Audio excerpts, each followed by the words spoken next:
Elias Hawthorne, 87, narrates from his blue Victorian home on Elm Street in Willowbrook, Vermont, population 4,832.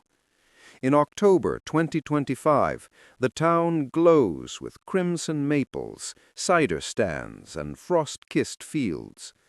Elias's porch, where he sips black coffee, is his stage for Tales from the Rocking Chair, his YouTube channel sharing stories of love and loss. The heirloom is a small oak box containing his father's Amos's Korean War medals, Silver Star, Purple Heart, earned in 1952 for bravery.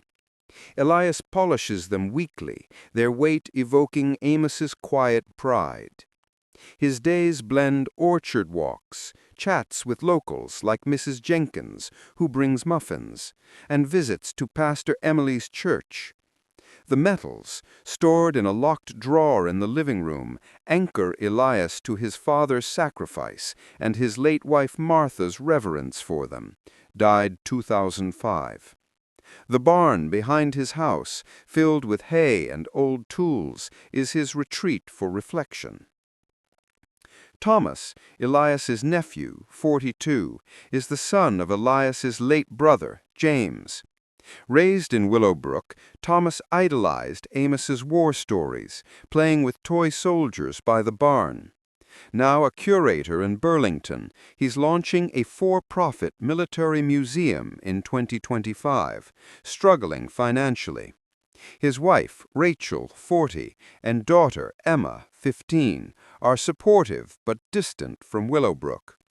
Thomas's calls, once nostalgic, now fixate on the metal's value, $15,000 for their rarity.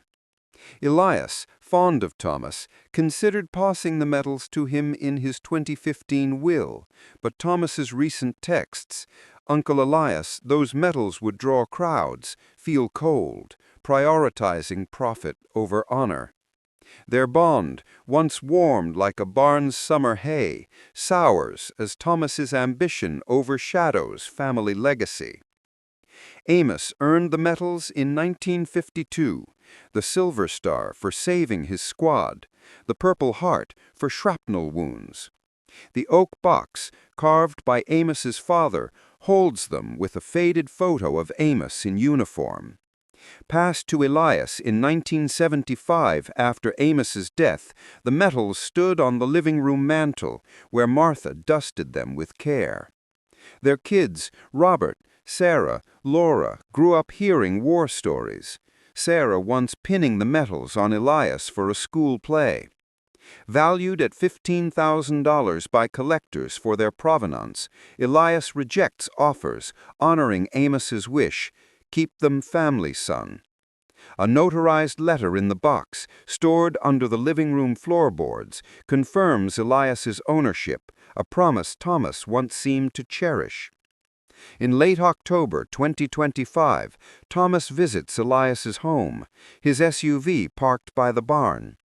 Over coffee in the living room, the medals box on the table, Thomas pleads, "Uncle Elias, my museum needs a centerpiece. Those medals are perfect. Give them to me." Elias refuses, citing Amos's wish. Thomas snaps, "You're 87, clinging to relics. Hand them over, or I'm done with you. Emma, too." Rachel, on speakerphone, stays silent, her silence a betrayal. Elias, heart heavy, sees greed in Thomas's eyes, not respect. That night, under Amos's old army blanket, Elias grapples with hurt. The metals gleam dimmed by Thomas's words, echoing Clara's demand from Story 9, but sharper for Amos's memory. At dawn, Elias holds the metal box, memories of Amos's war tales vivid. He calls Mr. Hargrove, his lawyer since '82, who confirms Elias's right to decide the metal's fate. Inspired by Pastor Emily's Community History Project, Elias chooses to hide the medals in the barn, a gift for Willowbrook's future. With farmhand Joe's help, he buries the box under a hay bale at midnight, the barn's creaks masking their work. Hargrove drafts a letter of intent for the town to inherit the metals. Elias signs, torn but resolute, the barn's dust settling, like a vow to Amos. He gathers Thomas, Rachel, Sarah, and Robert in the living room, the metal drawer empty. He reveals, "The metals are in the barn, for Willowbrook's history." Thomas shouts, "You hid them? They were mine." Sarah, conflicted, asks, "Dad, why?" Rachel accuses Elias of selfishness. Elias stands firm. "They're Amos's legacy, not your museum's bait." Thomas storms out, vowing estrangement. Pastor Emily, present, shares plans for a town history exhibit. The living room, once alive with Amos's stories, feels hollow, but Elias senses Amos's nod. Days later, Thomas calls Elias, voice cracked, "Uncle Elias, I was desperate. The museum's failing." Elias invites him to the barn. At a town history fair, the metals are unearthed, displayed in the church hall, free for all to honor. Thomas, humbled, helps curate the exhibit. Rachel shares Amos's stories. Sarah beams. By November, Thomas teaches kids about the metals, his museum pivoting to non-profit. The family heals. The metals a town treasure. Amos's sacrifice alive. Elias muses on legacy as duty, not ownership. Thomas's regret mirrors Clara's in Story 9, but the barn hiding honors Amos's sacrifice.